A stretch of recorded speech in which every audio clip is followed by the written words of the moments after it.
El 20 de diciembre de 1995 fue un día hermoso en el Aeropuerto Internacional de Miami, donde los pasajeros se apresuraban entre las puertas de embarque. Muchos iniciaban sus vacaciones temprano para pasar más tiempo en casa con sus seres queridos. Y alrededor de las 15:40 esa tarde, una tripulación de American Airlines se reunió en la terminal y comenzó a prepararse para su turno de la noche que se aproximaba. Vuelo 965 descendiendo hacia Cali, en Colombia. La mayoría de los 155 pasajeros que estaban reservados en este vuelo eran colombianos estadounidenses que regresaban a casa para Navidad.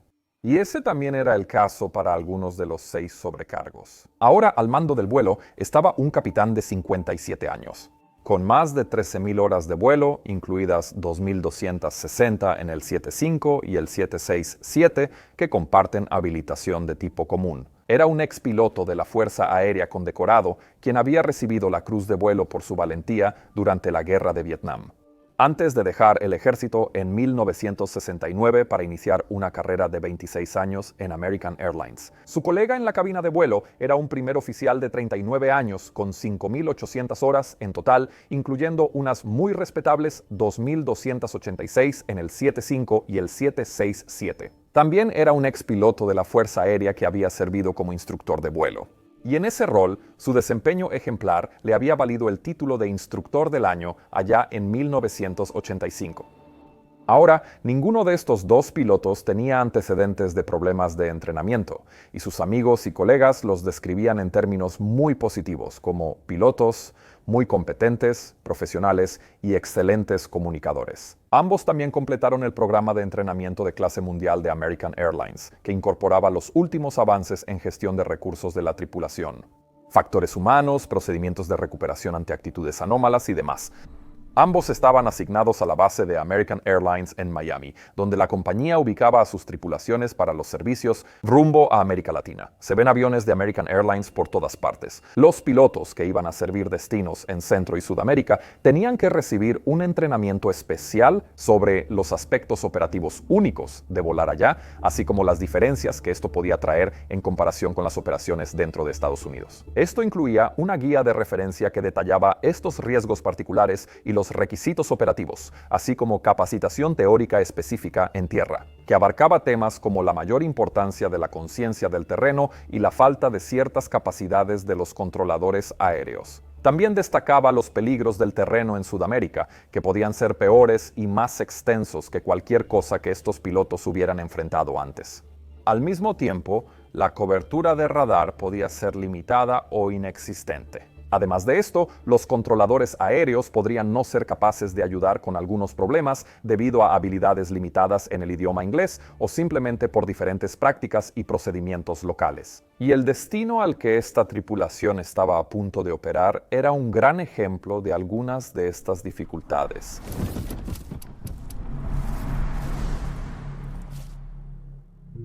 El Aeropuerto Internacional Alfonso Bonilla Aragón de Cali está situado en un valle muy largo y estrecho, orientado de norte a sur, con altas montañas a ambos lados, algunas de las cuales alcanzan elevaciones muy por encima de los 13,000 pies. En el momento de este vuelo, la torre de control de ese lugar tampoco estaba equipada con radar, ya que, según se informó, ese sistema había sido destruido por rebeldes allá en 1992.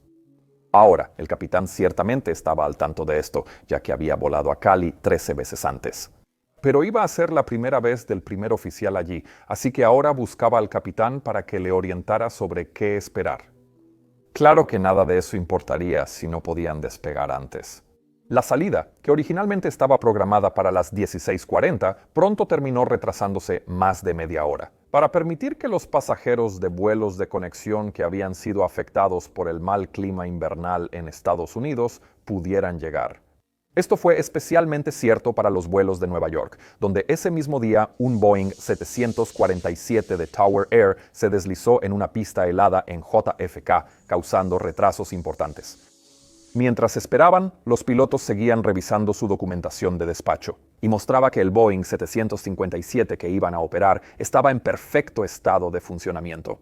Tampoco parecía haber clima significativo en ruta, excepto por algunas lluvias ligeras y nubes dispersas fragmentadas a 2,000 y 10,000 pies cerca de Cali. Todos los NOTAMs y la información estaban perfectamente bien. Así que a las 17:14 todos los pasajeros finalmente habían abordado y recibieron autorización para el retroceso. Pero antes de que pudieran rodar hacia la pista de despegue, fueron afectados por más demoras en tierra debido al intenso tráfico de salida, y eso duró 1 hora con 21 minutos completos. Lo que significó que el vuelo 965 finalmente recibió autorización para despegar a las 18:35, y esa demora tendría sus consecuencias ahora. El despegue en sí fue completamente normal, con el primer oficial como piloto al mando y el capitán como piloto de monitoreo. El magnífico Boeing 757 pronto ascendió sin contratiempos hacia su altitud de crucero, mientras los pasajeros en la parte trasera se acomodaban para el vuelo de poco más de 3 horas hacia Cali. La fase de crucero también transcurrió sin que ocurriera nada digno de mención.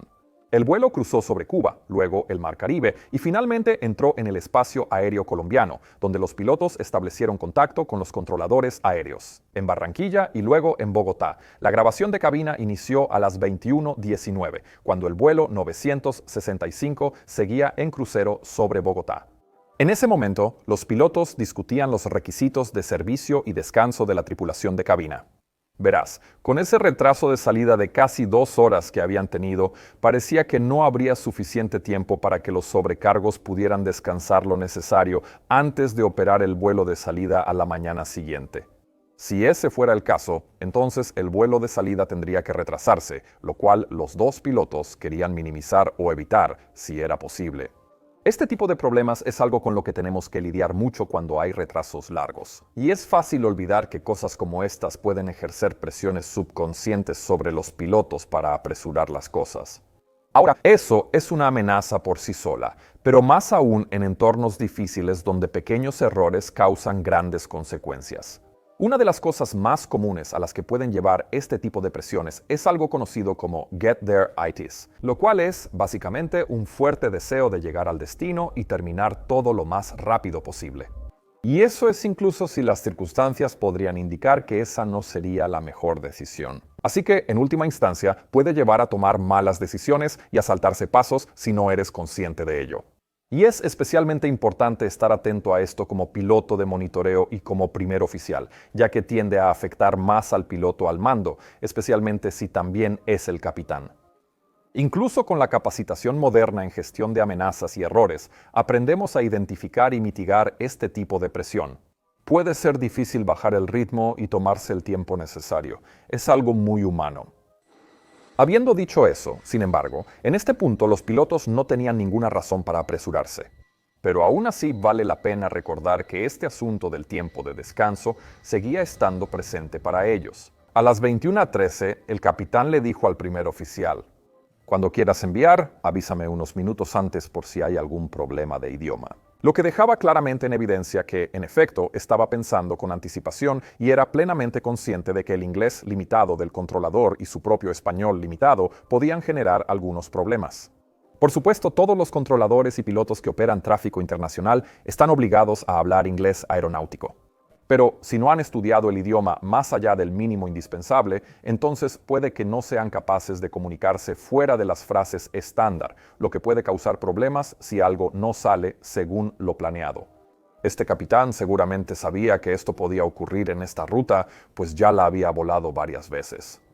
El primer oficial aceptó la solicitud del capitán. Después siguieron platicando sobre los horarios de trabajo y temas similares.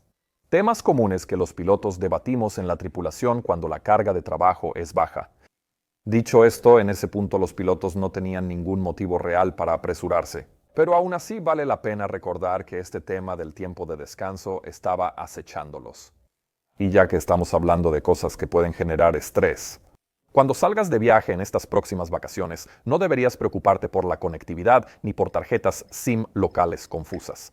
Eso es, si usas al patrocinador de hoy, Holafly, que hace que mantenerse conectado sea más fácil que nunca con sus nuevos planes Holafly. Suscripciones mensuales se han convertido en el primer operador móvil verdaderamente internacional del mundo, ofreciendo cobertura en más de 160 países diferentes. Y todo bajo una sola eSIM y suscripción. Puedes elegir entre dos opciones diferentes. El plan Lite de 25 GB, que es ideal para mantenerte en contacto, navegar en redes sociales y compartir fotos, o el plan ilimitado para un uso de datos más intenso, como videollamadas y streaming. Ambos planes incluyen hotspot y se renuevan automáticamente cada mes, así que nunca te quedarás sin servicio con el plan ilimitado. También puedes obtener un número de teléfono local en algunos destinos para recibir SMS, lo cual es muy útil para fines de verificación. Y cuando termines, de regreso a casa, puedes cancelar tu suscripción en cualquier momento y luego simplemente reactivarla para tu próximo viaje. Además de todo eso, los planes de Holafly ahora también incluyen una función de seguridad llamada Always On, que se activa una vez que cancelas tu plan mensual. Y esta increíble función te proporciona 1 GB de datos completamente gratis cada mes en más de 70 destinos. Lo cual es perfecto para escalas inesperadas o situaciones urgentes, y simplemente añade ese nivel de tranquilidad. De hecho, nunca he visto nada igual. Para conseguir tus planes de Holafly fácilmente, crea una cuenta, elige tu plan y tu eSIM llegará casi al instante a tu correo electrónico. Pero asegúrate de usar este código QR o de entrar a eSIM.holafly.com. /planes con un 10% de descuento cuando usas el código Mentur al momento de pagar. Gracias, Holafly. Ahora volvamos a la historia. Un par de minutos después, el primer oficial notó que se encontraban a 136 millas del radiofaro VOR de Cali. Con 32,000 pies por descender, le indicó al capitán que era buen momento para bajar. Dicho y hecho, el capitán pidió el descenso al controlador de Bogotá, quien autorizó bajar a 24,000 pies.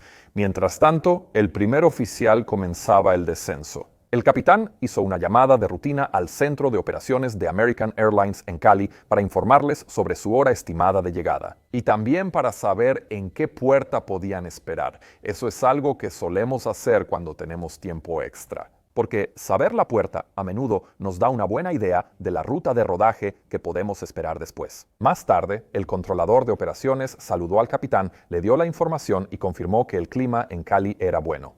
Además, dio el ajuste del altímetro que los pilotos anotaron.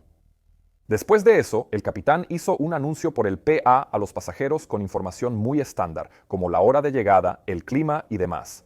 Pero también les ofreció una breve disculpa por los retrasos que hubo en Miami. Mientras tanto, a las 21:31, el piloto automático comenzó a nivelar la aeronave a los 24,000 pies autorizados. Así que el capitán ahora reportó a Bogotá que solicitaban descender. El controlador respondió autorizándolos a bajar a 20,000 pies. Después les indicó contactar a Aproximación Cali y el capitán lo repitió bien. Quiero repasar los procedimientos de aproximación para Cali porque pronto serán muy importantes. La grabadora de voz no registró la charla de aproximación, pero la evidencia indica que los pilotos prepararon una aproximación por instrumentos, o una aproximación ILS a la pista 01. Esa pista se usa al aproximarse a Cali desde el sur y la 19 desde el norte. Pero de esas dos, solo la pista 01 tenía un sistema de aterrizaje por instrumentos y cuál se usaría se determinaría, obviamente, en función de los vientos predominantes, la visibilidad y el tráfico. Ahora bien, al aproximarse desde el norte, como era el caso de este vuelo, para aterrizar en la pista 01, primero tendrían que volar hasta el VOR de Cali, conocido como CLO, ubicado a 7,5 millas náuticas al sur del aeropuerto. Luego, debían girar para interceptar el localizador y la senda de planeo del sistema de aterrizaje por instrumentos que guiarían a la aeronave a la pista. Pero antes de llegar al VOR de Cali, los pilotos también tendrían que seguir una de las rutas estándar de llegada publicadas, o STARS, para mantenerse alejados del terreno y que sus maniobras fueran predecibles para los controladores sin radar. Ahora, aunque las STARS se usan casi en todas partes, son clave en aeropuertos como Cali, rodeados de terrenos elevados. Los controladores aéreos no ven dónde están las aeronaves porque no tienen radar. Por eso, el plan de vuelo del vuelo 965 incluía una nota que indicaba a la tripulación seguir estrictamente la ruta de llegada estándar. En ese momento, la ruta de llegada estándar aplicable era la ROSO, 1 de llegada, que comenzaba desde una radioayuda BOR llamada Tulúa o Uniforme Lima, Quebec. A unas 41 millas al norte-noreste del borde Cali, seguía hacia el borde Cali por la radioayuda no direccional Rosso, ubicada a un par de millas al norte de la pista.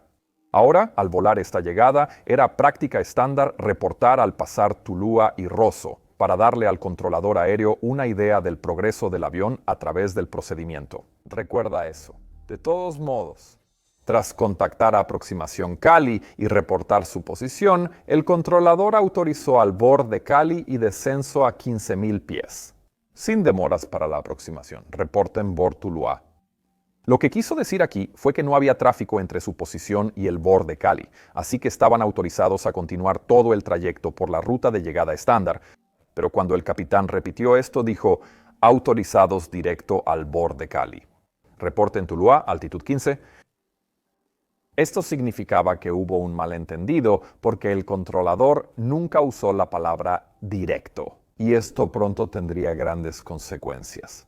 Verás, cuando un controlador te autoriza directo a un punto, eso significa que puedes volar directamente desde tu posición actual hasta ese punto en línea recta, lo cual es una práctica común en el espacio aéreo controlado por radar, como el que encontrarás, por ejemplo, en Estados Unidos, pero en un espacio aéreo sin radar como el que hay alrededor de Cali. El controlador rara vez autorizaría a un vuelo a desviarse de la ruta de llegada estándar de esa manera, ya que solo sabía dónde estaba el avión si seguían el procedimiento publicado. Y eso es especialmente cierto cuando también hay mucho terreno elevado alrededor. Por eso le había dicho al piloto que reportara a Tuluá que era el primer punto en la ruta estándar de llegada. El capitán estadounidense, probablemente influenciado por las prácticas de controladores de su país, interpretó autorizado a Calibor como una autorización directa, ya que eso era lo que estaba acostumbrado a escuchar ahora, ya que había recibido el entrenamiento sobre los procedimientos de los controladores aéreos latinoamericanos y también había volado a Cali muchas veces antes. El capitán, idealmente, debería haber sabido que el controlador aéreo aquí no daría una autorización directa como esa. Pero a veces el cerebro simplemente ajusta la información a un patrón preconcebido sin que uno siquiera se dé cuenta. Así que creo que eso fue probablemente lo que pasó aquí. Y con eso en mente, el capitán decidió programar esta nueva autorización en el sistema de gestión de vuelo. Lo que significa que ahora necesitamos adentrarnos en ese sistema y cómo funciona, porque será muy importante para lo que está por suceder. El Boeing 757 tiene un sistema FMS programable que permite a los pilotos ingresar puntos de ruta, aproximaciones o planes de vuelo completos. Para hacer esto, los pilotos tienen una unidad de interfaz conocida como la CDU, o Unidad de Control y Visualización, que normalmente se encuentra cerca de las rodillas del piloto y parece una pequeña computadora. Desde ahí, las entradas llegan a la computadora de gestión de vuelo, o FMC. Ahora, este sistema puede usarse para decirle al piloto automático qué hacer y guiar efectivamente al avión de manera automática durante todo el vuelo, tanto vertical como horizontalmente. El FMS de este 757 usaba un GPS básico para ubicar la posición del avión. Podía compararse con las coordenadas de ayudas de navegación y puntos de referencia guardados en la memoria del sistema. Pero algo que quiero dejar absolutamente claro aquí es que la capacidad de navegación por satélite, especialmente la forma en que se mostraba, era bastante primitiva en este 757. No se parecía a los mapas móviles detallados con pantallas de terreno que vemos hoy. La pantalla de navegación del piloto solo mostraba la posición de la aeronave y cualquier punto de ruta programado, sobre un fondo negro con una línea magenta que indicaba la ruta a seguir. Si el piloto elegía un nuevo punto de ruta o procedimiento de la base de datos, la pantalla mostraba una línea blanca discontinua indicando la nueva ruta. Y si los pilotos verificaban que esa ruta era correcta, entonces podían presionar ejecutar. Y la línea discontinua sería reemplazada por una línea magenta sólida, indicando que la selección ahora estaba activa. Y luego, al seleccionar el modo lateral del piloto automático a L navegación, el piloto automático comenzaría a seguir esa línea magenta. Ahora, en este caso en particular, el sistema de gestión de vuelo ya estaba cargado con el plan de vuelo completo, incluyendo la llegada Rosso 1 a Cali vía las radioayudas Tuluá y Rosso. Pero cuando el capitán pensó que escuchó que les autorizaron directo a Cali, le dijo al primer oficial que le pondría directo Cali en el Flight Management Computer. Así que él seleccionó el VOR de Cali y presionó el botón directo en su Control Display Unit, lo que eliminó inmediatamente todos los demás puntos de ruta entre la posición de la aeronave y el VOR de Cali. Y eso significaba que Tuluá y Rosso ahora desaparecieron de la pantalla de navegación. Y eso fue un problema ya que el controlador aéreo acababa de pedirles que reportaran Tuluá ahora. El sistema de gestión de vuelo de esta aeronave solo mostraba los puntos de ruta activos, pero en situaciones así, esa función no era útil. Ahora Boeing estaba al tanto de esto, y para el momento de esta historia, de hecho ya habían actualizado la lógica para seguir mostrando los puntos de ruta seleccionados previamente. Como, supongo, el punto ABEAM después de presionar Direct to. Esa mejora solo se aplicó a los 757 recién fabricados, por lo que nunca se añadió a esta aeronave en particular. Ninguno de los pilotos notó de inmediato que esto se convertiría en un problema. El primer oficial solo preguntó al capitán si en Colombia el límite de velocidad bajo 10.000 pies era de 250 nudos como en casi todos lados. Y este fue el primero de varios comentarios de él que demostraron que estaba confiando en la experiencia del capitán en esta ruta. Lo cual vale la pena recordar, porque ese hecho podría ser la razón por la que el primer oficial estaba a punto de perder un poco de su asertividad habitual. En cualquier caso, de repente, a las 21:36, el controlador de aproximación de Cali llamó al vuelo 965 y preguntó: «Señor, el viento está en calma. ¿Puede aproximarse a pista 19?» Y esto era absolutamente crucial, así que veamos lo que realmente significaba esta solicitud. La pista 19 de Cali tenía una aproximación BOR, medidor de distancia, sin guía de precisión, solo lateral, haciéndola más compleja que el sistema de aterrizaje por instrumentos de la pista 01 que los pilotos ya habían revisado. Pero porque podrían aproximarse directamente a la pista 19 sin tener que volar primero hasta el otro lado del aeropuerto. Aceptar esta solicitud podría ahorrar bastante tiempo ahora. El procedimiento requería que la tripulación iniciara en el VOR de Tuluá y descendiera en pasos preestablecidos hasta el radiofaro no direccional de Rosso o punto final de aproximación, antes de realizar el último tramo del descenso hacia la pista. También requería que la aeronave estuviera a 5.000 pies a 21 millas náuticas del VOR medidor de distancia de Cali. Pero como actualmente estaban a menos de 60 millas de Cali y todavía por encima de 20.000 pies, esto significaría que necesitarían un descenso muy pronunciado para llegar a ese punto a tiempo.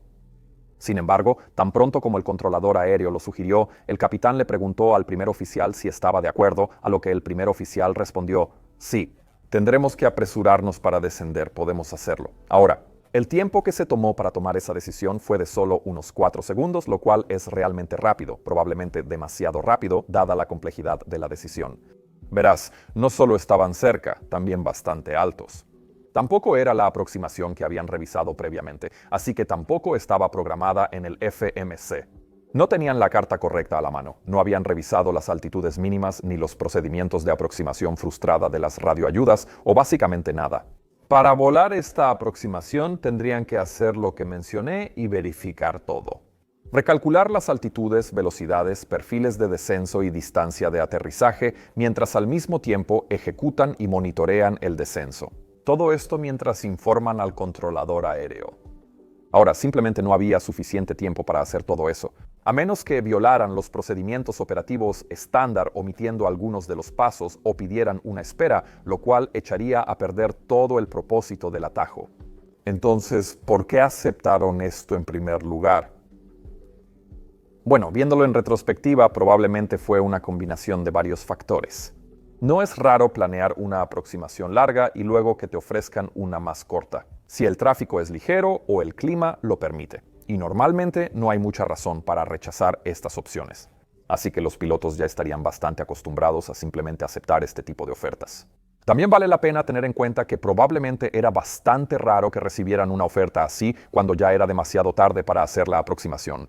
En la mayoría de los casos habrían volado en espacios aéreos donde el controlador los veía en el radar y solo haría ofertas apropiadas.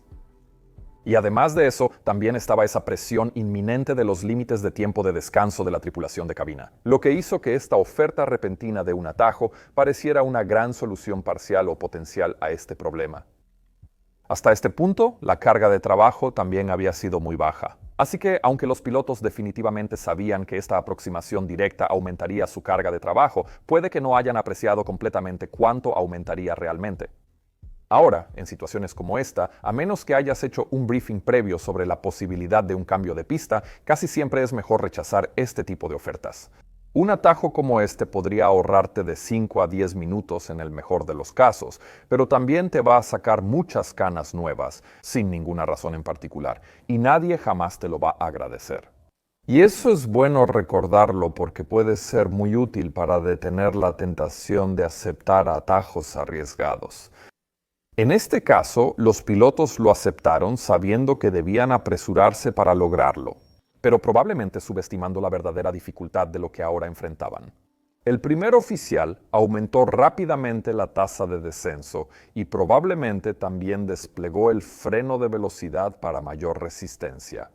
Pero nadie anunció esa acción. El capitán entonces le dijo al controlador que necesitarían una altitud más baja de inmediato y el controlador respondió autorizándolos tanto para la llegada Rosso 1 como para la aproximación VOR medidor de distancia a la pista 19. Básicamente les permitió a los pilotos descender hasta la altitud mínima de descenso, así que ahora dependía de ellos.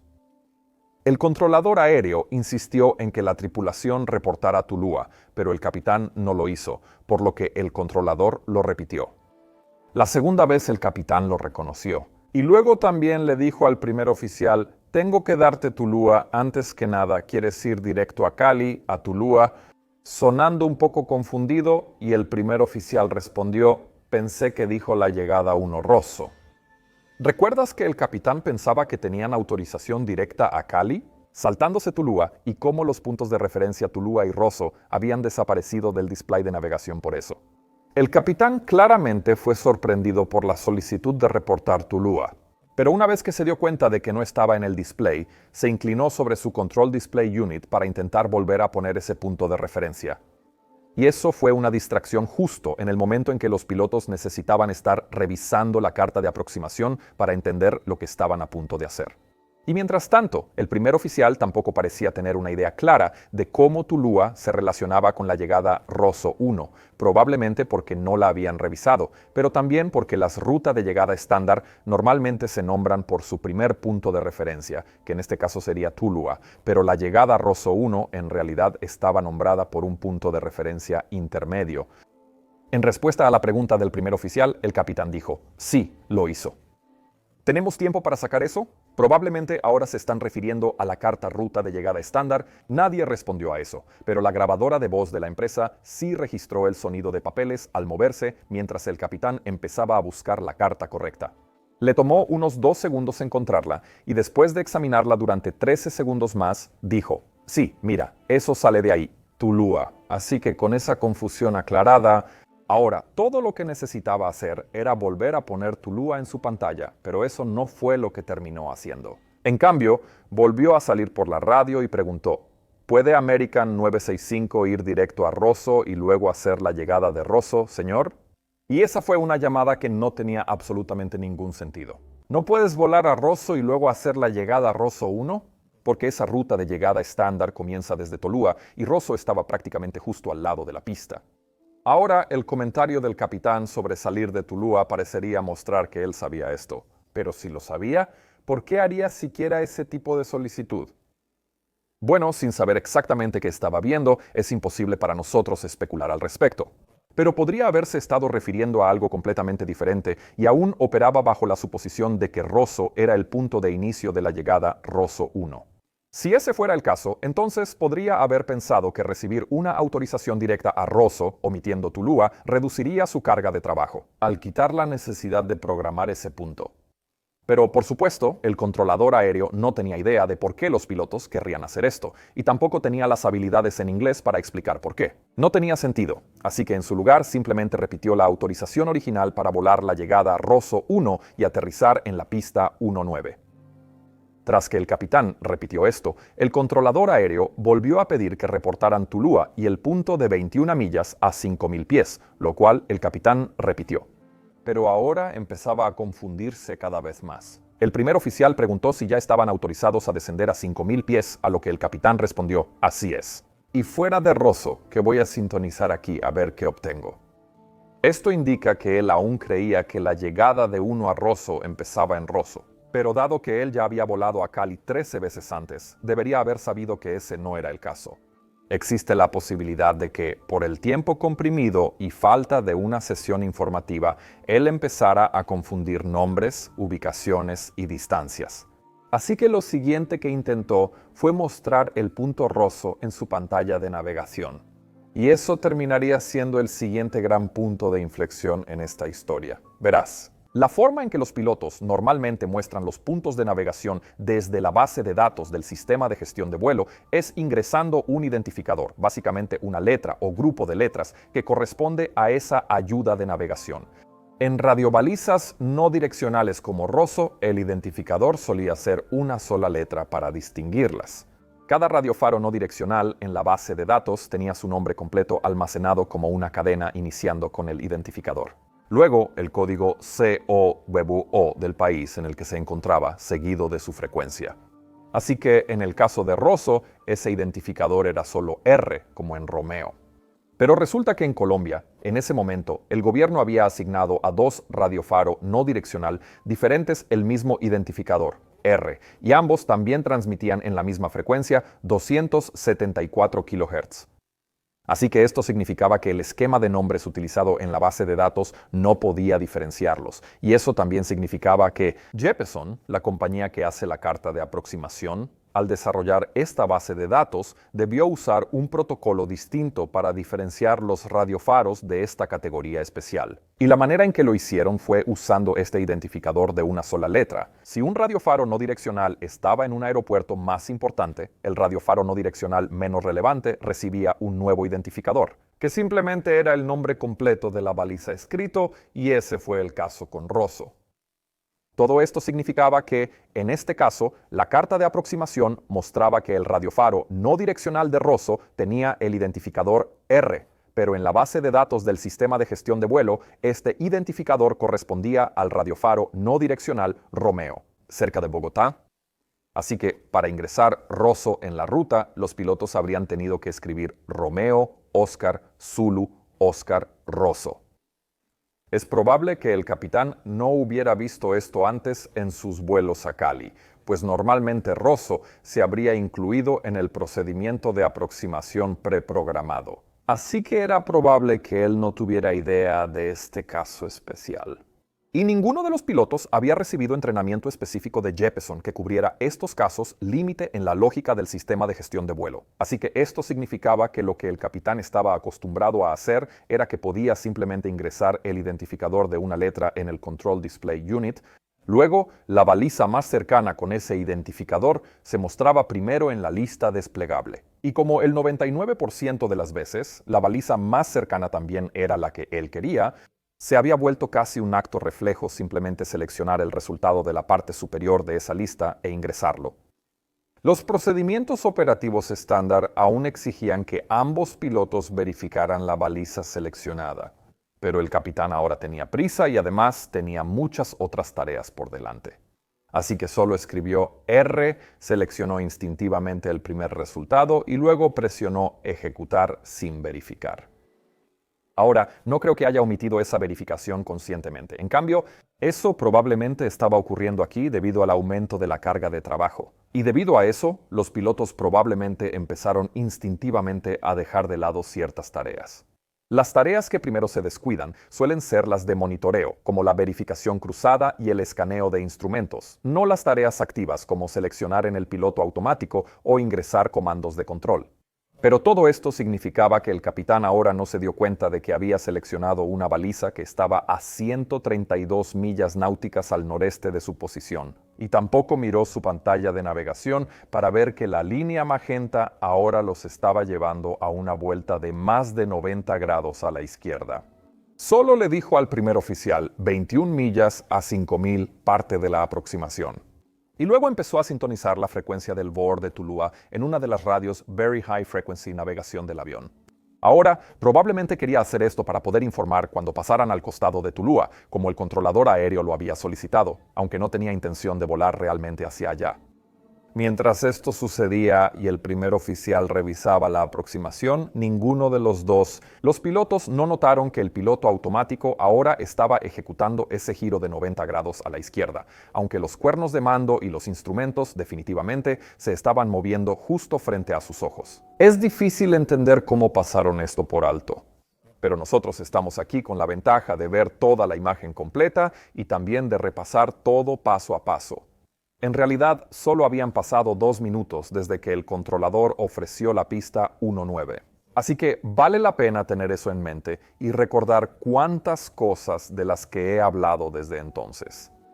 También recuerden que, como el piloto al mando ahora estaba ocupado configurando las frecuencias y el primer oficial estaba estudiando las cartas, es posible que ninguno de ellos estuviera vigilando lo que hacía el piloto automático en ese momento. Está claro que estos pilotos intentaban hacer muchas cosas diferentes muy rápido y al mismo tiempo.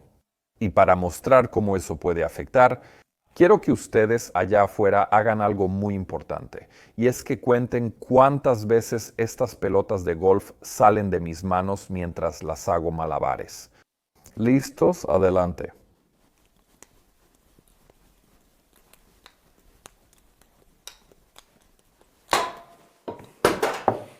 Genial. ¿Cuántas veces fueron? Ahora, ¿alguno de ustedes vio algo más en la pantalla mientras eso sucedía?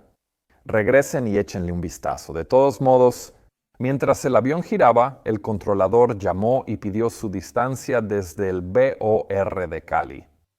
El capitán echó un vistazo a su indicador DME y respondió rápidamente que ahora estaban a 38 millas de distancia.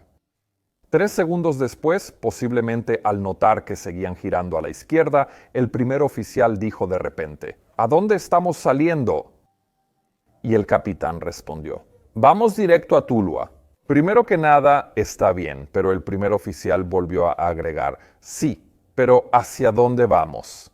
Lo cual nunca es una buena señal cuando eres piloto y estás volando. El capitán revisó de nuevo si había ingresado la frecuencia correcta del BOR de Tulua, pero algo claramente no estaba bien. Así que ahora él también compartía la confusión del primer oficial. ¿Qué demonios pasó aquí? El primer oficial dijo manual, probablemente sugiriendo desconectar el piloto automático. Pero el capitán lo interrumpió y dijo, vamos a girar un poco a la derecha. Probablemente esperaba un giro leve cuando seleccionó directo a Rosso, pero ahora seguramente sintió que esto estaba yendo demasiado lejos y por eso quería interrumpirlo. Pero en ese momento el avión dejó de girar a la derecha. Ahora, con rumbo casi directamente hacia el este, directamente hacia las altas montañas al noreste de Cali, pero la grabadora de la cabina no mostraba que los pilotos lo entendieran. En cambio, el capitán seguía ocupado y el Tulua BOR ahora le decía al primer oficial que simplemente pondría directo Tulua en el sistema de gestión de vuelo. Ambos pilotos entonces verificaron que Tulua había sido ingresado y revisaron sus pantallas de navegación con el primer oficial agregando, sí, es un giro a la izquierda ahora. La pantalla de navegación mostraba un giro a la izquierda hacia Tulua en ese momento, sin que los pilotos lo supieran. Ya lo habían pasado un par de minutos antes, así que ahora estaba detrás de ellos. Pero el capitán ahora había comenzado a quedarse muy atrás de su aeronave. En su modelo mental, Tulua aún debería estar frente a ellos, así que este giro propuesto a la izquierda no le parecía correcto en absoluto. Por lo tanto, dijo, sí, pero tengo que identificar ese lugar primero. En ese momento, el sonido de pitidos en código Morse comenzó a escucharse en la cabina, deletreando uniforme Lima, Quebec. El identificador correcto para Tulua. Las radioayudas BOR transmiten identificadores en código Morse. Así que el capitán ahora estaba usando esto para verificar que había sintonizado la radioayuda correcta, lo cual evidentemente hizo. Luego dijo, está bien, ya lo tengo.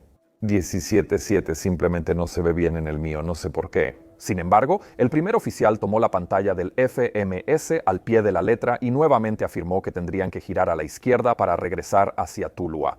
Ante eso, el capitán solo respondió, «Nah, demonios, no, sigamos adelante». «¿Hacia dónde, entonces?», interrumpió el primer oficial. «¿Tulua?». El capitán insistió de nuevo, haciendo que la conversación diera un giro completo y confuso. Como pueden ver, los pilotos perdieron totalmente su posición y conciencia situacional. Y el aspecto más crítico de su situación era que ahora estaban descendiendo hacia terreno elevado, a una velocidad de más de 2000 pies por minuto. Con los spoilers aún extendidos en situaciones como esta, lo que necesitaban hacer era interrumpir el descenso de inmediato y luego ascender a su altitud mínima de sector. Y luego tratar de averiguar dónde estaban y qué iban a hacer. Pero estos dos pilotos nunca hablaron de eso. En cambio, todavía estaban tratando de averiguar su posición, refiriéndose a las radioayudas de Tulúa y Rosso, con la cabeza agachada en la Control Display Unit jugando con la computadora.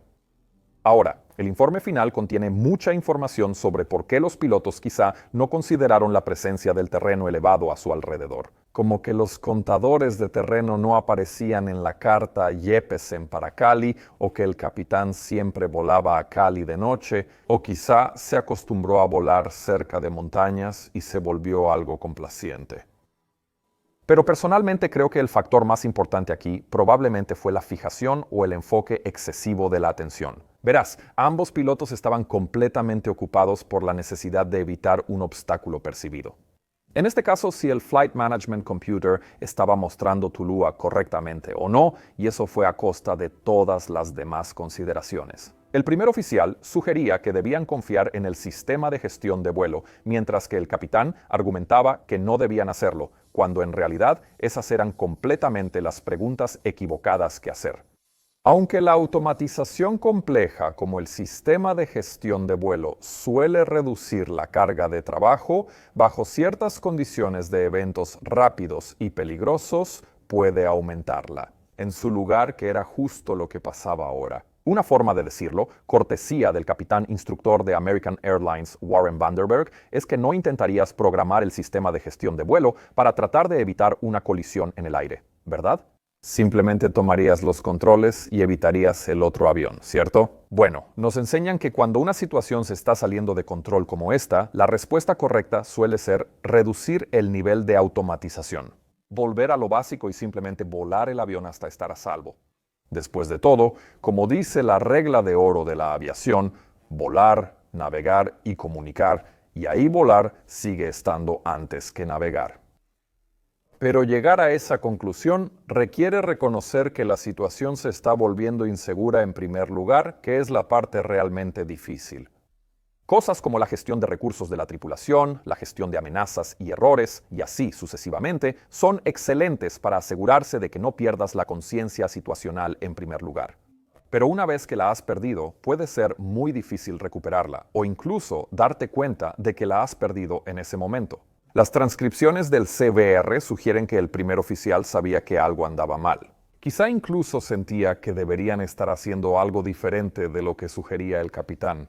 Y si él solo hubiera dicho, oye, no me gusta esto, quizá deberíamos ascender y seguir la aproximación frustrada. Bueno, entonces las cosas podrían haber terminado de manera muy diferente. Pero recuerda, aunque este era un primer oficial muy competente y experimentado, que normalmente era perfectamente asertivo, actualmente él estaba en una posición en la que se había vuelto dependiente del capitán para guiarlo durante el descenso a este aeropuerto complejo en un país al que nunca había volado antes. Ese hecho pudo minar su confianza y a la vez aumentar la que tenía en el capitán, lo que provocó una falla en la gestión de recursos de la tripulación. Todo esto combinado significó que nadie, por lo tanto, dijo las palabras que habrían roto ese hechizo de fijación. El vuelo 165 continuó descendiendo hacia los Andes, ocultos por la oscuridad y las nubes. En cualquier caso, los pilotos continuaron ahora su confusa discusión mientras el primer oficial decía, Tulúa era un giro en U a la derecha, a lo que el capitán dijo, ¿a dónde vamos? 1, 2, vengan a la derecha. Vamos a Cali. Antes que nada, vamos. Nos engañaron para venir aquí, ¿verdad? Ahora aquí estuvo dolorosamente cerca de darse cuenta de que estaban perdidos y necesitaban salir de la situación. Pero él seguía intentando arreglarlo con el FMS, que en realidad causaba todas estas dificultades. Intentó ingresar directo al BOR de Cali nuevamente y luego le dijo al primer oficial que girara a la derecha ahora.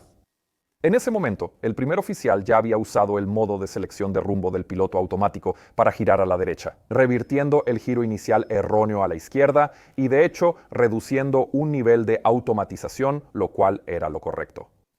Pero el problema era que ninguno de ellos se dio cuenta de que ya llevaban mucho tiempo volando hacia el este. El tiempo suficiente para cruzar la cadena montañosa más cercana, y al girar a la derecha tendrían que volver a cruzar esas mismas montañas otra vez, mientras seguían descendiendo. Por cierto, esta es la razón por la que es tan importante ascender a la altitud mínima de sector más alta en situaciones como esta, porque eso garantiza la separación con el terreno mientras recuperas la orientación. Sin saber del peligro, el capitán regresó a la radio y dijo: American, 38 millas al norte de Cali. ¿Y quiere que vayamos a Tulúa y luego hagamos el roso hacia la pista, correcto, pista 19? El controlador aéreo ahora, una vez más, tuvo la impresión de que algo extraño estaba ocurriendo aquí, porque los pilotos habían reportado estar a 38 millas náuticas hace más de 2 minutos y ahora acababan de reportar esa misma distancia otra vez. Entonces, ¿cómo podían haber volado durante 2 minutos completos sin acercarse más a Cali? Desafortunadamente, no sabía suficiente inglés para expresarlo, así que solo repitió que tenían autorización para aterrizar en la pista 19, y nuevamente pidió el medidor de distancia y la altitud. Y a eso, el capitán respondió que estaban a 37 medidor de distancia y 10,000 pies. Después de esto, el capitán también le dijo al primer oficial que ahora estaban bien y que iban en la dirección correcta. Presumiblemente porque sentía que estaban corrigiendo su error anterior y regresando con el board de Cali directamente al frente en sus pantallas Sistema de Gestión de Vuelo, también añadió: ¿Quieres tomar la 19 ya? Indicando que ahora estaba tan cómodo con sus correcciones que podían volver a concentrarse en la aproximación. Y el primer oficial simplemente respondió: Está bien. El capitán volvió a inclinarse hacia la Control Display Unit para programar la aproximación BOR a la pista 19. Pero, al igual que antes, no parecía entender que Tulúa estaba detrás de ellos porque ahora dijo: es que esa maldita Tulúa no la estoy obteniendo por alguna razón. Mira, no puedo obtenerla bien ahora. No, Tulúa ya se pasó.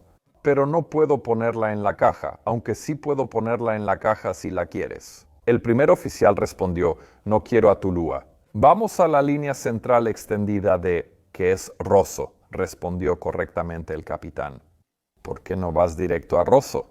Está bien, pero claro, ir directo a Rosso fue exactamente lo que los metió en esta situación en primer lugar.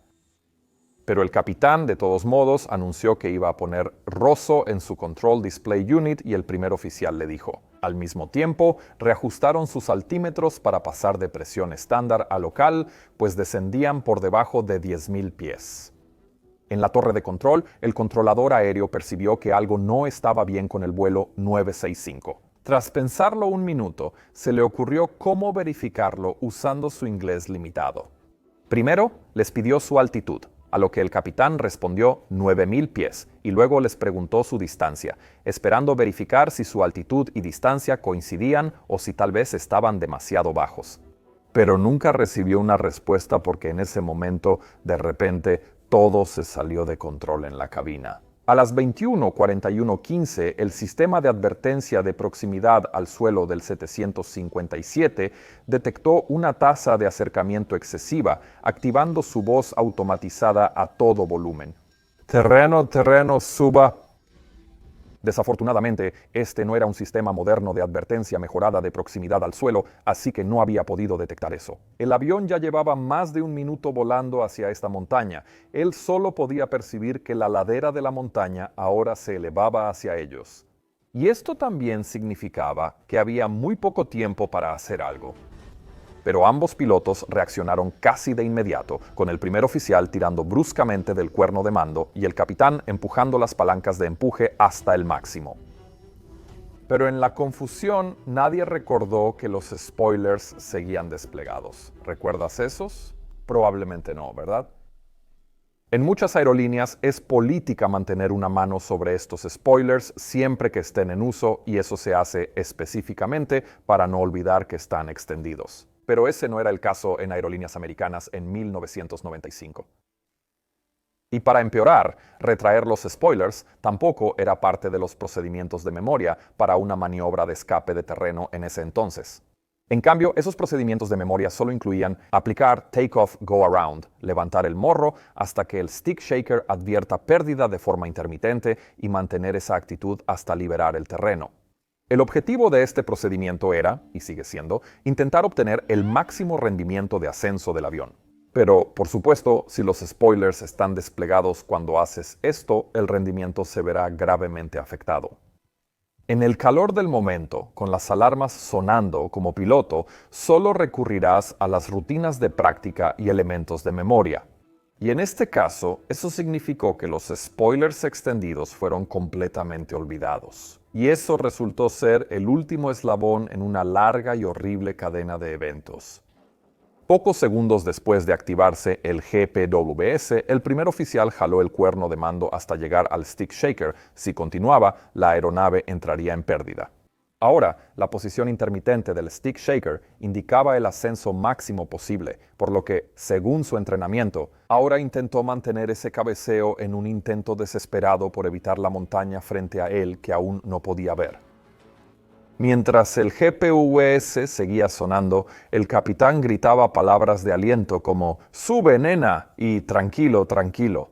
Cuando la alarma no se detenía, desesperado añadió «¡Más, más!». Con todo lo que tenían, intentaron que su aeronave se elevara por encima de la cima envuelta en niebla, casi suplicándole que lo hiciera, pero simplemente no fue suficiente. En cambio, cerca de la remota aldea de El Deluvio, el vuelo 965 de Aerolíneas Americanas finalmente se estrelló contra los árboles, justo debajo de la cima de una escarpada cresta montañosa. Cortó el bosque con un ángulo extremo de nariz arriba mientras luchaba y apenas no logró alcanzar el cielo completamente oscuro sobre ellos. El impacto fue muy violento, lanzando escombros sobre la cima de la cresta, ya que solo unas decenas de pies separaban a la aeronave de la salvación. Y, trágicamente, si esos spoilers se hubieran retraído, casi con certeza lo habrían logrado, pero lamentablemente ese no fue el caso. Al inicio, nadie sabía qué pasó con el vuelo 965. Y fue hasta la mañana siguiente que los rescatistas encontraron los restos del avión en lo alto de la ladera de la montaña al noreste de Cali.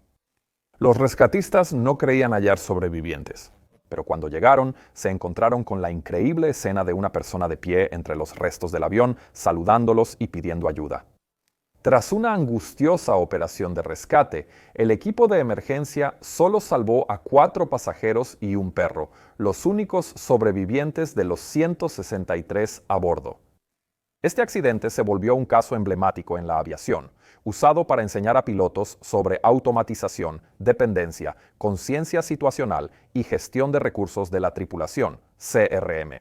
También logró que las aerolíneas y la Administración Federal de Aviación reconocieran el valor del sistema mejorado de advertencia de proximidad al suelo, que aún era solo un prototipo, pero que le habría dado a esta tripulación más de 3 veces más tiempo de advertencia antes del impacto inminente. En solo un par de años, el nuevo sistema mejorado de alerta de proximidad al terreno fue obligatorio en todas las aeronaves de transporte en Estados Unidos y poco después en el resto del mundo. Este accidente también llevó directamente a la inclusión de los frenos de velocidad, retraídos como un elemento de memoria dentro de la maniobra de escape de terreno, para que los pilotos ahora instintivamente los busquen y retraigan el freno de velocidad. Se oyen las palabras "whoop, whoop, pull up". Se recomendó ir más allá y exigir que los frenos de velocidad se retraigan automáticamente cuando se aplica el empuje máximo, ya que prácticamente no hay ningún escenario en el que quieras el empuje máximo y los frenos de velocidad extendidos al mismo tiempo. Muchos aviones modernos sí tienen esa función, pero aún hoy no es obligatorio. Eso significa que algunos aviones, como el Boeing 737 que piloto, aún no la tienen. Así que creo que esta es un área donde más mejoras todavía podrían hacer que volar sea aún más seguro. Pero lo que realmente me queda grabado de este accidente es cómo muestra claramente que algo así básicamente le puede pasar a cualquiera. Estos eran 2 excelentes pilotos que estrellaron su avión contra una ladera de la montaña porque cayeron víctimas de una serie de trampas cognitivas. Trampas que no discriminan según el número de horas de vuelo o premios recibidos. La única forma de ser resistentes es aprendiendo cuáles son, cómo reconocerlas y cómo escapar de ellas. Y sobre todo, aprendiendo de las historias de quienes no lograron escapar. Esa es la verdadera razón por la que mi equipo y yo estamos creando estos videos. Y si quieres formar parte de nuestra misión, escanea este código QR o ve a patreon.com/join/mentorpilot y regístrate. Y así también podrás ver mi próximo video antes que todos los demás, tal vez incluso hoy. Mi nombre es Peter Hornfeld, estás viendo Mentor Pilot. Que tengas un día increíble, nos vemos la próxima. Adiós.